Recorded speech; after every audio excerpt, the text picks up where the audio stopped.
નમસ્કાર, આપ જોઈ રહ્યા છો નેશન પ્લસ ન્યૂઝ. હું છું આપની સાથે હેતલ ભગત. સુરત શહેરના મોસ્ટ વોન્ટેડ ટોપ 16 આરોપીઓ પૈકી એક આરોપીને એસઓજી પોલીસે ઝડપી પાડ્યો છે.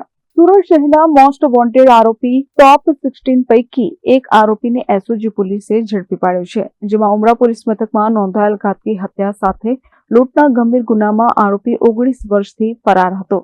જે અંતર્ગત એસઓજી પોલીસે બાતમીના આધારે આરોપીને કર્ણાટક ઉડુપી ખાતેથી ઝડપી પાડ્યો છે. આરોપી પર ₹45,000નું ઇનામ જાહેર કરવામાં આવ્યું હતું.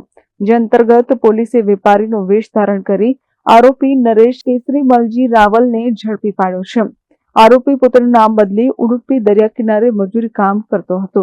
આરોપીએ ઉત્તર કન્નડમાં કુરાવર સમાજની છોકરી સાથે લગ્ન કર્યા હતા.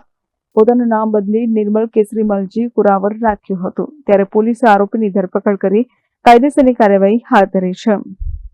જે આરોપી છે જેના ઉપર 45,000નું ઇનામ જાહેર કરવામાં આવ્યું છે એવા આરોપીને ગત રોજ ઝડપેલ છે. આરોપીનું નામ છે નરેશ કેસરીમલ રાવલ, ઉંમર વર્ષ 40, કે જે મૂળ રાજસ્થાનનો રહેવાસી હતો અને 2007ની અંદર જ્યારે સુરત રહેતો હતો ત્યારે ડ્રાઈવર તરીકે નોકરી કરતો હતો અને ત્યારે એને બીજા લોકો સાથે મળી અને એક સિક્યુરિટી ગાર્ડની મર્ડર કરેલું અને લૂંટ ચલાવેલી. ત્યારબાદ એ નાસ્તો કરતો હતો. પહેલાં મુંબઈ ગયેલો, ત્યારબાદ ચેન્નઈ ગયેલો અને બેલગામ એમ ફરતા એસઓજીની ટીમને માહિતી મળી કે આ વ્યક્તિ જે છે એ કર્ણાટકના ઉડુપીમાં રહે છે, નામ બદલીને રહે છે.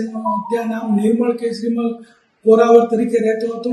ત્યાં એસઓજીની ટીમ જઈ અને એને ઝડપી પાડેલો છે અને આ આરોપી છે એના ઉપર 45,000 રૂપિયાનું ઇનામ છે. અને આ વ્યક્તિ જે છે અત્યારે લૂંટ વિથ મર્ડર ઉમરાના ગુનામાં પકડાયો છે. તે ઉપરાંત એના વિરુદ્ધ ઉમરા અને ઉધનામાં ચોરીના પણ અગાઉ ગુના દાખલ થયેલ છે. Bureau report nation plus news Surat. સમાચારોના સતત અપડેટ મેળવવા માટે અમારી નેશન પ્લસ ન્યૂઝની યુટ્યુબ ચેનલને સબસ્ક્રાઇબ કરો, બેલ આઇકન દબાવો અને જોડાયેલા રહો ફેસબુક, ઇન્સ્ટાગ્રામ અને ટ્વિટર પર.